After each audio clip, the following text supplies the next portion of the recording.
So as Grant said, we principally try to answer three questions, very simple questions within the context of the research. That was, is blogging popular within the context of a commercial environment rather than the consumer sphere?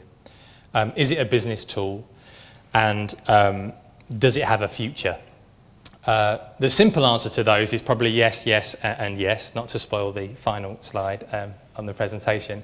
I think it's probably, but there is a great deal of discussion around those three kind of affirmatives, as it were, and that's what we'll take you through today. First of all, I thought it was quite interesting. Just look at. I'm sure some of you will have organisations that have got blogs, or you're thinking about launching blogs, or you or maybe you're not. But I would presume the very fact you're here, you have some interest in the medium. I just realised actually, moments before I stepped up here, that I have to confess I'm not a blogger. I don't blog. Maybe that's a good thing or a bad thing. I describe myself perhaps as a sceptical enthusiast about the blogosphere, and that's probably the best position for me to be in from a research perspective. Is it useful? Is blogging going to be useful to our business? And the analogy here is of the George Foreman grill, which I guess the question you'd ask about the George Foreman grill is that it's definitely useful, but does it really serve a purpose? I've got two George Foreman grills at home, funnily enough. They sit in a rarely visited cupboard next to a bread maker and a dust buster.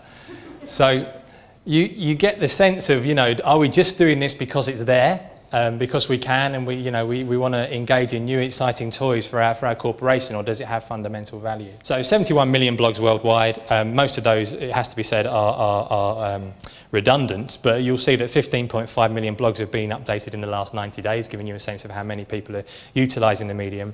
1.5 million blog posts every day. I think some of the really interesting statistics there are 35 million to 70 million blogs growth took under a year. So it's a medium that has, simply exploded. There's no other word for it, really. Interestingly, again, approximately, if you were to take 71 million blogs and look at the world's population, that works out about a blog every 1,000 people. So evidently, that's a very loose statistic, but nevertheless, it's there to demonstrate that regardless of how broad a communication you may be engaging in as an organisation as a whole, this is very much something that deals with specific audiences, perhaps, or is perhaps predetermined to do so. So the first question is blogging popular? Just some summary stats from the research. So 50% of the companies that took part in the survey, and for your information, we interviewed 300 manager and above representatives from organisations of 250 employees plus. Everyone who responded to the survey had either responsibility for buying things or selling things, in simple terms. So we wanted to make sure they had some sort of decision-making capacity within their job roles. 50% of the people that responded, either the company has a blog or they're encouraged or engage in blogging in some way within their organisation, which is quite a surprising statistic to start with.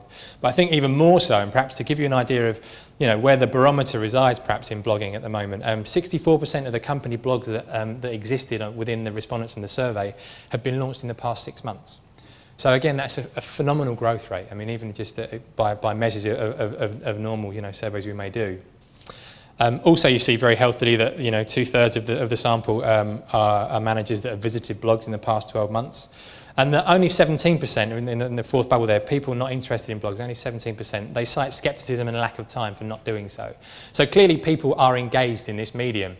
To what degree, to what extent, and for how long are all questions we can't answer yet. But I'm sure they're things that perhaps will form part of the discussions we have after the presentations. But most definitely, blogging is on the corporate landscape. We asked people who have blogs what their blogs were used for, and you see that here we have a sort of a priority list starting with customer feedback. People have cited specifically 55% of people that they develop new business or drive sales from engaging in blogging. And the rest of the responses there actually look at that more customer-driven, communication-centric objective within having a blog. So there's definitely a business sentiment to what they're doing. It's not purely about brand, it's not purely about promotion, it's about engagement and being serious about speaking to your audience. It was actually I was really surprised by this finding on the next slide. So we asked people to say, from the following list of information sources, what would you consider to be a suitable source of informing a business decision? And bearing in mind that this sample are all people who have that responsibility.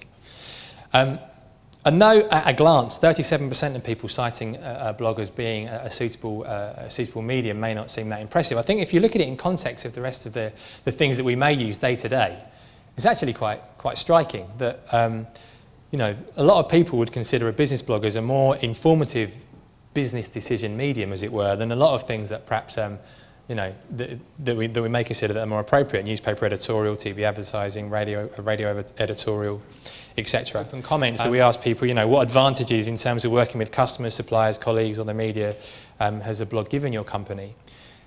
The general sentiment here is not only are they very articulate responses and very clear in what the benefits are to their organisations, but they are very customer-centric as well.